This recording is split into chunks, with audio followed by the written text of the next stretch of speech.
ഹിന്ദിയിലെ കേലിയെ കോ വിശദമായി മനസ്സിലാക്കാം. വിഷയത്തിലേക്ക് കടക്കുന്നതിന് മുൻപായി ഒരു മുഖവുര പറയാം. ഭാഷ പഠിക്കുന്ന ഒരാൾക്ക് ഒരു കാര്യങ്ങൾക്ക് പല വാക്കുകൾ ഉണ്ട് എന്നുള്ളതായ ഒരറിവ് ഉണ്ടായിരിക്കണം. അല്ലെങ്കിൽ എന്താണ് സംഭവിക്കുന്നത്? എന്തിനാണ് ഈ വാക്ക് ഇവിടെ പറഞ്ഞത്? ആ വാക്ക് പറയാമായിരുന്നില്ലേ? കുറച്ചുകൂടെ മണ്ടത്തരമായിട്ട് ചിന്തിക്കുന്നവരാണെങ്കിൽ പറയും, ഇതല്ല ശരി, ഇത് ശരിയല്ല. അങ്ങനെയുള്ളവർക്ക് പര്യായ പദത്തെക്കുറിച്ചൊന്നും ഉള്ളതായ അറിവില്ലാത്തത് കൊണ്ടാണ് പറയുന്നത്. ഒരു വാക്കിന്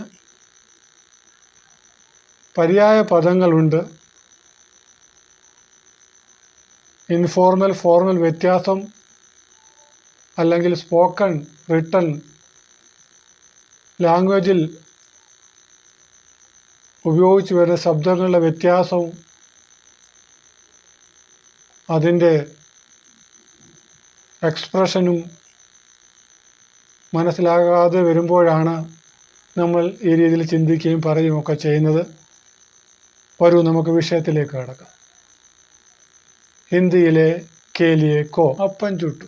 കേലിയെ കോ വിശദമായി മനസ്സിലാക്കുവാനായിട്ട് ഞാൻ ഇവിടെ ചില ഉദാഹരണങ്ങൾ കൊണ്ടുവരികയാണ്.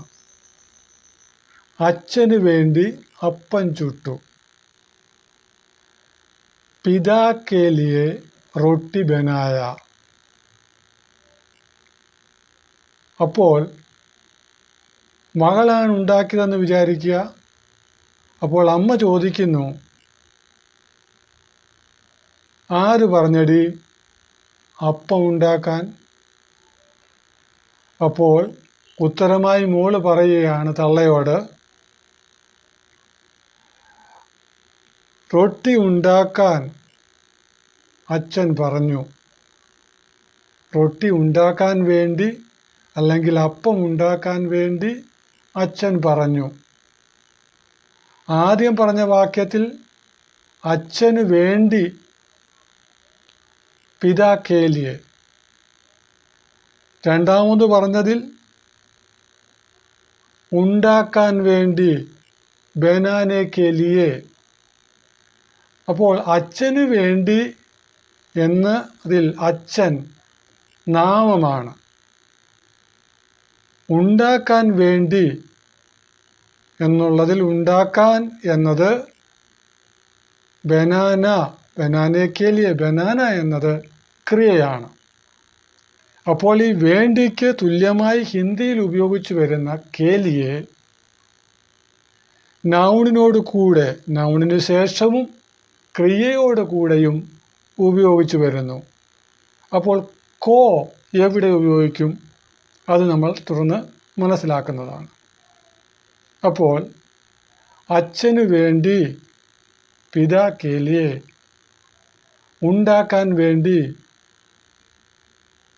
ബനാനെ കേലിയെ, കേലിയെ വേണ്ടി. ഉണ്ടാക്കാൻ വേണ്ടി എന്നുള്ളത് നമ്മൾ മറ്റൊരു രീതിയിൽ പറഞ്ഞാലോ, ഉണ്ടാക്കാൻ. ഇനിയും ഈ ഉണ്ടാക്കാൻ വേണ്ടി എന്നത് ഉണ്ടാക്കാൻ എന്നായാലും തെറ്റില്ലല്ലോ. അപ്പം ഉണ്ടാക്കാൻ പറഞ്ഞു, അച്ഛന് വേണ്ടി അപ്പം ഉണ്ടാക്കാൻ പറഞ്ഞു.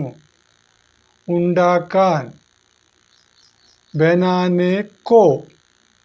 അപ്പോൾ ഈ രീതിയിൽ കേലിയെ ഇല്ലാതെ തന്നെ കോ ചേർത്ത് നമുക്ക് പറയാം.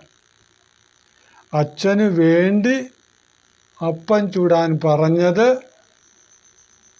അപ്പോൾ ഞാൻ പറഞ്ഞു, നാമത്തിൻ്റെ കൂടെയും ക്രിയയുടെ കൂടെയും കേലിയോ ഉപയോഗിച്ച് വരുന്നു.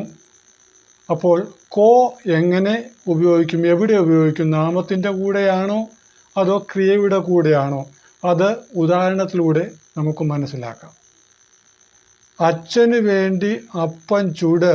ഇത് മറ്റൊരു രീതിയിൽ പറയുമ്പോൾ അച്ഛന് അപ്പം ചുട്ട് കൊടുക്ക എന്നും കൂടി പറയാം.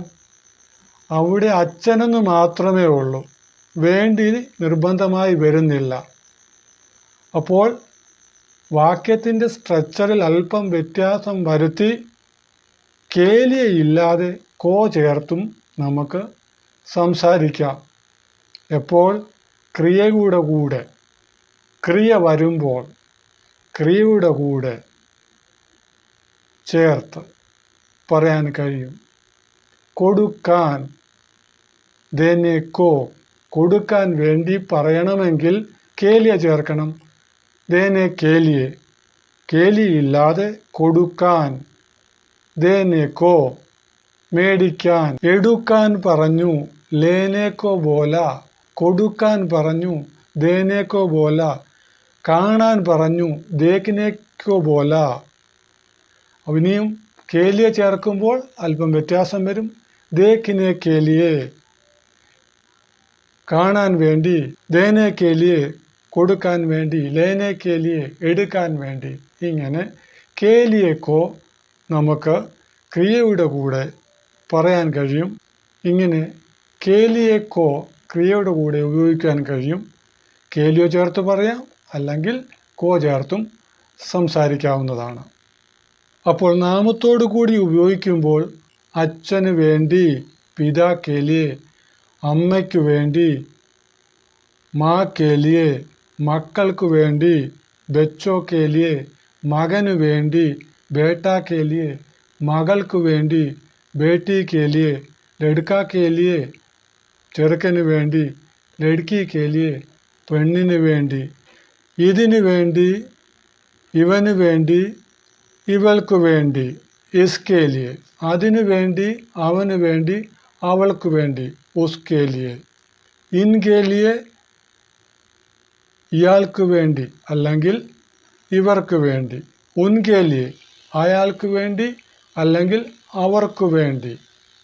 ഇതിനു വേണ്ടി, ഇസ്കേലിയെ, അതിനു വേണ്ടി, ഉസ്കേലിയെ. സബ്കേലിയെ, എല്ലാവർക്കും വേണ്ടി. ക്രിയയുടെ കൂടെ ചേരുമ്പോൾ നോക്കാൻ വേണ്ടി പറഞ്ഞു. ദേഖ്നെ കേലിയെ ബോല ഈക്വൽ ടു ദേഖ്നെ കോ ബോല. സുന്നെ കേലിയെ ബോല, കേൾക്കാൻ പറഞ്ഞു അല്ലെങ്കിൽ സുന്നെ കോ ബോല. വരാൻ പറഞ്ഞു, ആനെ കോ ബോല, വരാൻ വേണ്ടി പറഞ്ഞു, ആനെ കേലിയെ ബോല. അച്ഛൻ പോകാൻ പറഞ്ഞു, പിതാ ജാനെ കോ ബോല, അമ്മ വരാൻ പറഞ്ഞു, മാ ആനെ കോ ബോലി.